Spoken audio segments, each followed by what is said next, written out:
12 News at 10 with Mark Curtis and Caribe Divine starts now. We begin tonight in the East Valley, where a second teenager has been arrested after a fight that broke out at a Gilbert In-N-Out. Good evening and thanks so much for joining us. For 12 News at 10, I'm Caribe Divine. And I'm Mark Curtis. Newly obtained video shows a group of teens crowding around several girls fighting in the parking lot. 12 News journalist Gabriela Becerra is live in Gilbert tonight with the disturbing video and what led up to the fight. And Gabby, this is eerily similar to what we've seen in Gilbert before. That's right, Mark Caribe. There's been several instances of teen violence in this parking lot of Lone, but we've learned in this particular case there was some tension between these girls leading up to the fight. Gilbert police tell us violence and threatening the safety of others will not be tolerated. This 15-year-old girl is facing charges of assault and disorderly conduct for allegedly starting a fight outside of the Gilbert In-N-Out near Williams Field Road in Val Vista. We've blurred the video of the fight from the night of July 5th, showing several girls then take turns hitting and pulling the hair of the 15-year-old. According to Gilbert police, the teen told officers two of those girls had previously egged her home, and she went there to confront them. She reportedly summoned them outside before assaulting them both. Police were called around 11:30. Many of the teens ran off before officers arrived, including a 16-year-old girl who was later arrested on charges of assault and disorderly conduct for allegedly joining the fight. It made me sick. Katie McPherson, a youth advocate in the East Valley, tells me she's seen too many videos of teens fighting go viral on social media. While a lot of them are boys, this one proves girls fight too. It doesn't get as much coverage as boys do. This isn't the first fight to happen at this location. Earlier this year, 12 News reported police responded to In-N-Out more than 250 times since 2020. About 80 of those calls involved teens. McPherson is calling on parents, community leaders, and police to stop the violence before it escalates further. This is here. It's happening now. We have to face it collectively. We can't deny that this is happening. And that 15-year-old girl was also cited with a curfew violation. Teens under the age of 16 in Gilbert need to be home by 10 o'clock at night, and teens under the age of 18 need to be home by midnight. Live in Gilbert, Gabriela Becerra, 12 News. Gabby, thank you. Now to an update on the Oak Ride fire burning on the Navajo Nation. Firefighters continue to make progress to get the fire under control. It is now 87% contained.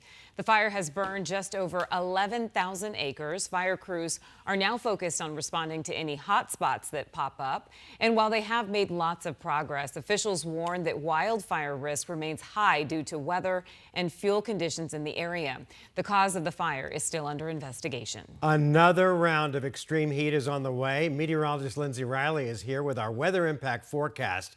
Lindsay, what does it look like as far as the hottest day this week? Wednesday will be the hottest day. We're going to peak at 117 degrees. That'll be the second time that we reach that number this summer, and it is a record for the date. So extreme heat moving in. Even today, it was a humid 111 degrees. We had dew points in the 50s this afternoon. They were even higher this morning, 4 degrees above the average, but the record set back in 2017, we hit 118 on this day.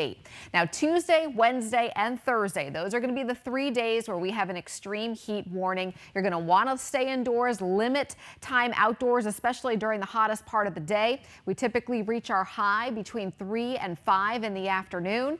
And here's what we can expect. Tomorrow, we reach 113, and that's going to be 5 degrees shy of the record. But Wednesday is our best shot at record-setting heat. 117, beating last year's record of 116. And even on Thursday, we will be within 1 degree of a record in Phoenix. Mark. Linz, thanks. Tonight we have an update from the 12 News I-Team.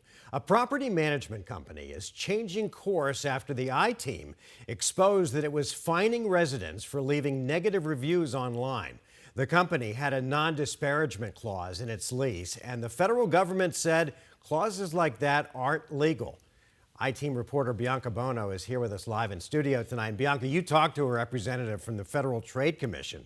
What are they saying about this? Yeah, Mark, and I should note that the day after our report aired last week, the property management company reached out to us and said they would work to remove that non-disparagement clause from all current and future leases. But tonight, the FTC is sharing tips for consumers on what to do if you're facing retaliation for leaving an online review.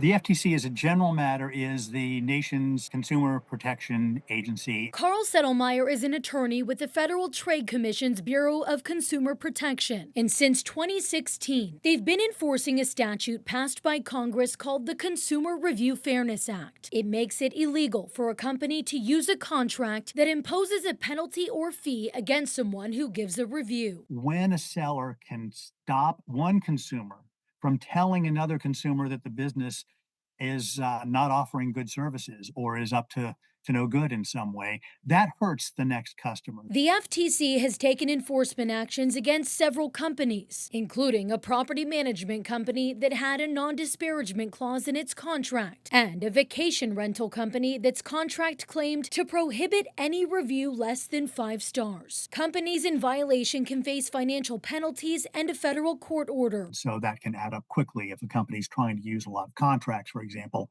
that include these types of provisions. And that type of provision is familiar to Adrian Paul of Scottsdale, who sat down with the 12 News I-Team last week. He posted negative reviews on Yelp and Google about his Scottsdale condos property management company, Denali Real Estate, after discovering black mold. He was slapped with a $4,000 fine, all from the non-disparagement clause in his lease agreement, prohibiting negative online reviews, negative ratings of 3 out of 5 stars or less, and negative posts on all social media and review platforms. Warning, the penalty for violating the clause is $2,000 per occurrence. This is clearly a matter of public interest. Companies like Denali feel they can stifle and suppress customer feedback. Following the I-Team's report, Denali's designated broker Michael Van Vleck issued a statement on Friday saying, quote, "I will remove the clause from our lease agreement immediately to ensure there are no compliance issues." Adding, "We are reviewing this issue carefully not only to ensure a fair outcome for Mr. Paul, but also to improve our practices company-wide." As for Paul, he shared this email with 12 News on Monday, another collection reminder from Denali for his alleged lease violation. We asked Van Vleck about it, and he said it was generated automatically by his system and is working to correct it. Paul has filed formal complaints with the Arizona Attorney General's office, the Arizona Department of Real Estate, and the FTC. Ask yourself, why does this business need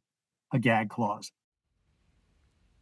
And I asked the FTC, when they receive a complaint, are they able to go back and assist others who may have actually paid these fines in the past?